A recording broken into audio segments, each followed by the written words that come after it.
Friends, आज की कहानी है दीवानी भाग 25। पिछले भाग में आपने पढ़ा, पंडित जी ने दोनों को एक साथ खड़ा होने के लिए कहा और फेरे शुरू हो गए। अभिषेक ने रिया का हाथ पकड़ा और फेरे लेने शुरू कर दिए। अब आगे रिया की आंखों की नमी बढ़ती जा रही थी और इस बात को अभिषेक के साथ वहां बैठे सभी लोग महसूस कर रहे थे।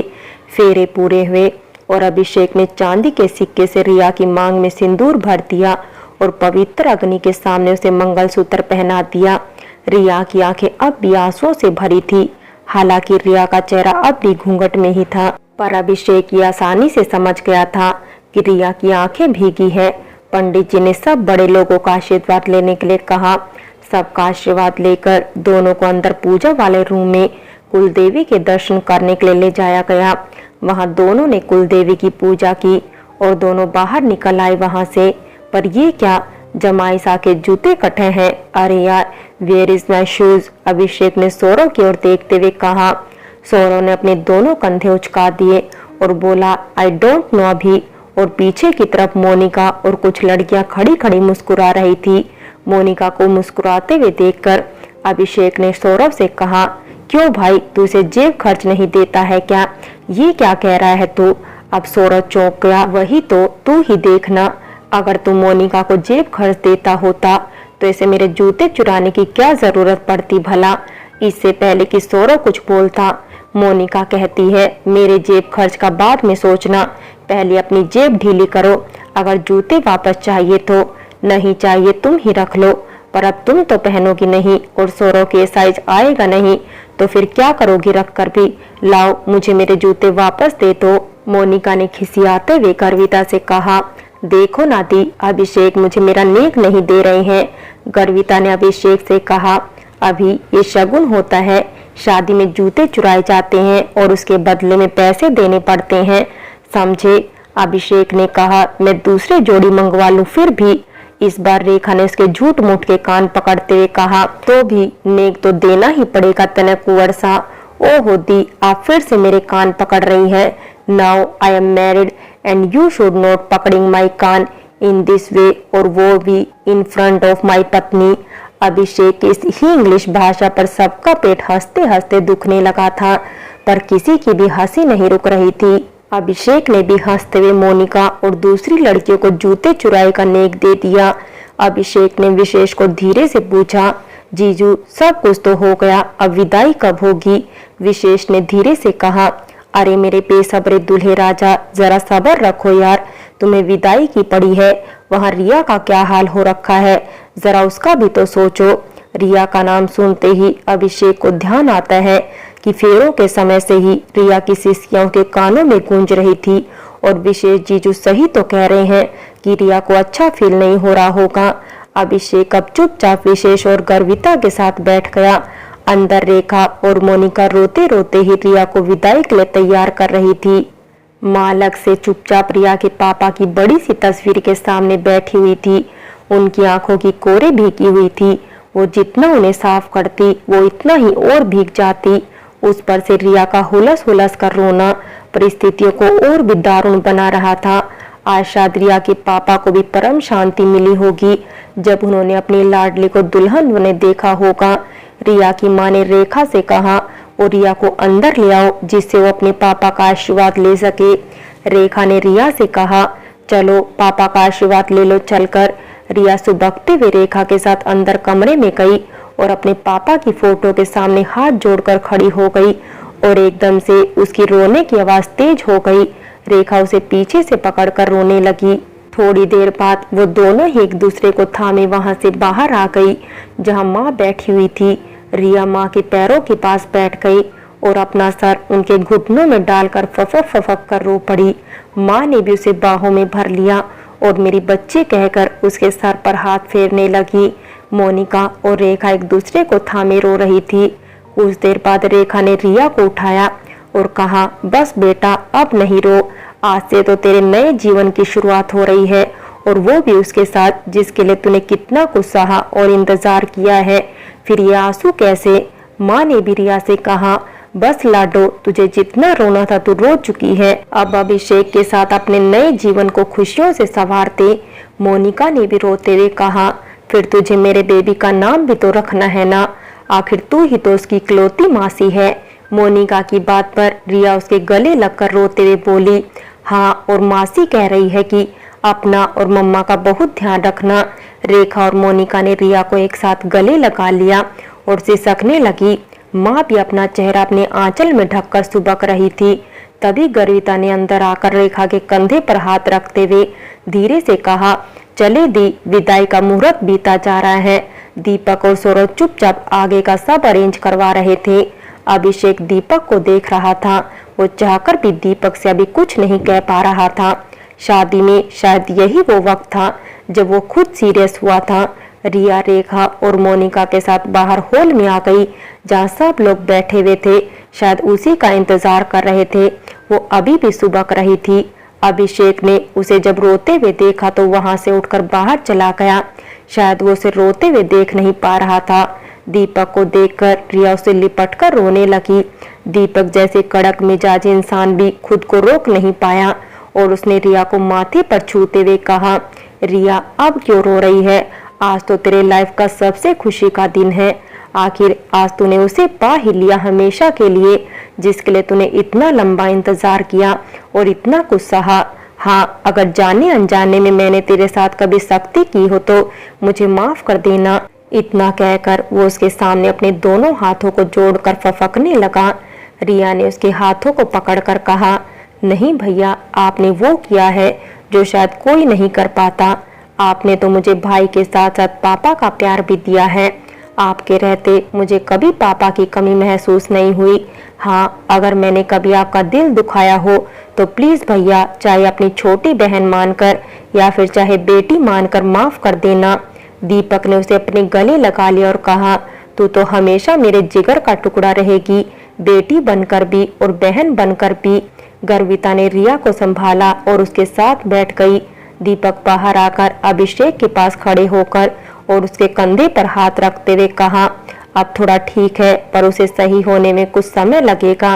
पहली बार जा रही है ना हम सबको छोड़कर। तो आगे के शब्द दीपक के गले में ही रह गए। उसका गला रुंध गया। अभिषेक ने दीपक को गले लगाते हुए कहा, जीजू, मेरा विश्वास करिए, कभी भी रिया की आंखों में आंसू नहीं आने दूंगा, उसका बहुत ख्याल रखूंगा। दीपक ने उसे अलग होते हुए कहा, हाँ, जैसे अभी उसे रोते हुए छोड़कर बाहर आकर खड़े हो गए। अब वो मैं बाहर इसीलिए आ गया था। सच में मुझसे रिया का रोना देखा नहीं जा रहा था और उस टाइम मैं उसे चुप भी नहीं करा सकता था, और अगर मैं ऐसी कोई भी हरकत करता तो आप सब मुझे ही सुनाने लग जाते। अभिषेक ने अजीब सा मुंह बनाते हुए कहा। दीपक कुछ देर चुप खड़ा रहा और फिर ठहाका मारकर हंसने लगा। वो बोला, मैं जानता हूँ कि तुम बाहर आकर क्यों खड़े हो गए थे, मैं तो बस ऐसे ही। क्या जीजू, आप भी? अभिषेक ने कहा तो दीपक ने कहा, बारात में मैं देख रहा था सबको परेशान करके रखा था, तो थोड़ा सा मैंने भी कर दिया तुम्हें। दीपक अभिषेक के साथ बाहर लॉन से होते हुए मेन गेट तक आ गया, जहाँ एक फूलों से सजी हुई गाड़ी विदाई के लिए बिल्कुल तैयार खड़ी थी। पीछे से रेखा और मोनिका रिया को लेकर आ रही थी। उनके पीछे रिया की माँ दूसरे रिलेटिव्स के साथ अपना आंचल फैलाए उसे आशीर्वाद देते हुए आ रही थी। एक आखिरी बार रिया ने मन भरकर अपने घर को, अपनी माँ, मोनिका, रेखा और दीपक को बरसती आंखों से देखा और रोते हुए गाड़ी में बैठ गई। दीपक ने जैसे ही अभिषेक की तरफ देखा, उसने दीपक से कहा, आपको कुछ भी कहने की जरूरत नहीं है जीजू, मैं आप में से किसी को भी शिकायत का एक भी मौका नहीं दूंगा। रेखा ने भी रोते हुए कहा, ध्यान रखना भी, अगर तेरी वजह से इसकी आंखों में एक भी आंसू आया तो समझ लेना तेरी खैर नहीं फिर। अभिषेक ने कहा, जानता हूँ दी, और इस बात को डेमो आप मुझे दिखा चुकी हैं। अभिषेक के इतना कहते ही सबके चेहरों पर थोड़ी सी हंसी आ गई। दीपक ने और सौरभ ने गाड़ी को पीछे से धक्का दिया और गाड़ी रिया और अभिषेक को लेकर आगे बढ़ गई। गर्विता और विशेष भी सबको हाथ जोड़कर दूसरी गाड़ी से निकल गए। दीपक बहुत देर तक ऐसे ही उड़ती हुई धूल को देखता रहा। उसकी आंखों से आंसू बहे जा रहे थे। तभी रेखा ने उसके कंधे पर हाथ रखा और कहा, वो चली गई है, अपनी जिंदगी की नई खुशनुमा शुरुआत करने के लिए हम सबको उसके लिए खुश होना चाहिए। दीपक ने रेखा का हाथ पकड़ते हुए कहा, रेखा, मैं एक अच्छा भाई था ना? रेखा ने उसे गले लगाते हुए कहा, हाँ दीपक, आप न सिर्फ एक अच्छे भाई हैं बल्कि एक अच्छे पापा भी थे रिया के लिए। आपने अपनी सारी जिम्मेदारियां बहुत अच्छे से निभाई। अब बस यही प्रार्थना है भगवान से कि वो अभिषेक के साथ हमेशा खुश रहे। दीपक रेखा का हाथ पकड़कर अंदर आ गया। उधर गाड़ी अभिषेक के घर पहुंच चुकी थी। रास्ते भर रिया के सुबकने की आवाज अभिषेक के कानों में जा रही थी। अभिषेक ने भी उसे कुछ नहीं कहा। जितना रोलेगी अंदर का दुख उतना ही कम हो जाएगा। गर्विता ने रिया का गृह प्रवेश करवाया। पहले नई बिंदनी को मीठा खिलाकर उसका स्वागत किया गया। शाम को पंडित जी को बुलाया गया था।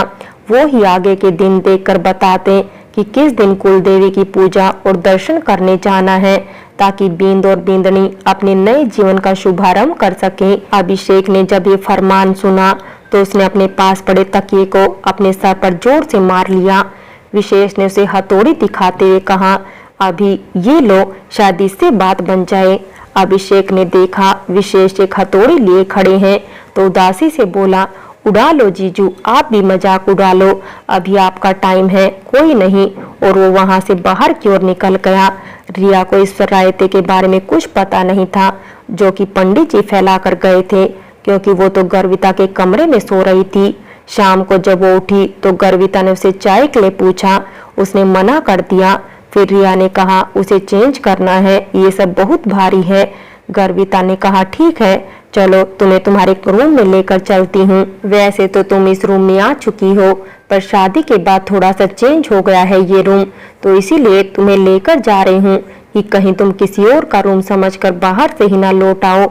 रिया झेंप गई और नजरें नीचे करके गर्विता के साथ रूम में आ गई। गर्विता ने कहा, वो तुम्हारा लगेज है, कोई हल्की सी साड़ी निकाल कर पहन लो। साड़ी की इसीलिए बोला है क्योंकि अभी कुछ रिश्तेदार घर पर हैं, तो उनके रहने तक साड़ी पहन लो, फिर उसके बाद जो मर्जी हो पहन लेना। रिया ने धीरे से कहा, साड़ी की कोई दिक्कत नहीं है, पर दिक्कत ये है कि मुझे साड़ी पहनना नहीं आता है दी। कोई बात नहीं, मैं पहना दूंगी, तुम हाथ मुंह धुल लो, तब तक मैं आती हूँ। गर्विता ने उसके चेहरे को प्यार से छूते हुए कहा। गर्विता के जाने के बाद रिया ने एक टमाटरी रेड कलर की शिफॉन की सेल्फ डिजाइन साड़ी और उसकी मैचिंग एक्सेसरी निकाली, और जैसी वो वॉशरूम की ओर बढ़ी उसकी नजरें सामने दीवार पर अटक गई।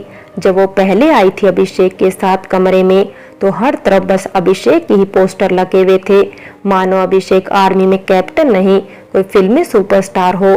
पर अब तो हर तरफ हर जगह उसके ही फोटोज लगे हुए थे अभिषेक के साथ में। सगाई की तस्वीरें, उसके अकेले की तस्वीरें, वो खो गई थी इनमें, उसे होश ही नहीं रहा कब अभिषेक ने पीछे से आकर उसे हक कर लिया और अपने चेहरे को उसके कंधे पर टिका दिया। रिया इन सब के लिए तैयार नहीं थी।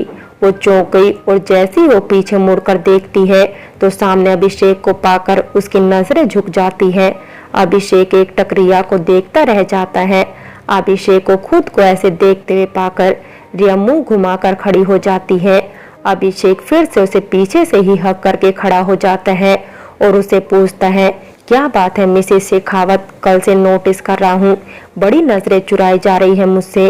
रिया कुछ नहीं बोलती है, पर उसकी धड़कनें बहुत तेज शोर कर रही थी और शायद वो भी सब कह रही थी जिसे रिया अभी कह नहीं पा रही थी। अभिषेक ने फिर से कहा, कैसा लगा ये सब? रिया ने कहा, पर ये सब तुमने कब किया? पहले जब मैं आई थी तब तो ऐसा कुछ भी नहीं था, तब तक तुम भी तो मेरी नहीं हुई थी। अभिषेक ने उसकी आंखों में देखते हुए कहा, और फिर तब तक कमरा मेरा था तो इसमें मेरी ही तस्वीरें थी, पर अब ये कमरा हम दोनों का है, इसलिए तस्वीरें भी हम दोनों की होगी ना। तुम यहाँ क्या कर रहे हो? गर्विता ने अंदर आते हुए कहा। लो आ गई थानेदारनी। अभिषेक मन ही मन बड़बड़ाया और फिर पलटकर बोलता है, दी ये मेरा कमरा है तो शायद आपको ऐसा सवाल नहीं पूछना चाहिए था। पता है मुझे भी, पर क्या तू आज दोपहर को पंडित जी ने जो बताया था वो भूल गया क्या? रिया कौतूहल से गर्विता की ओर देखने लगती है कि पंडित जी कब आए थे और ऐसा क्या बताकर चले गए थे जिसे दी अभिषेक को यहाँ ना होने के लिए कह रही है। फ्रेंड्स, बाकी की कहानी अगले भाग में देखें और अगर कहानी अच्छी लगी हो तो लाइक करें, शेयर करें और प्यार भरी कहानी चैनल को सब्सक्राइब करें।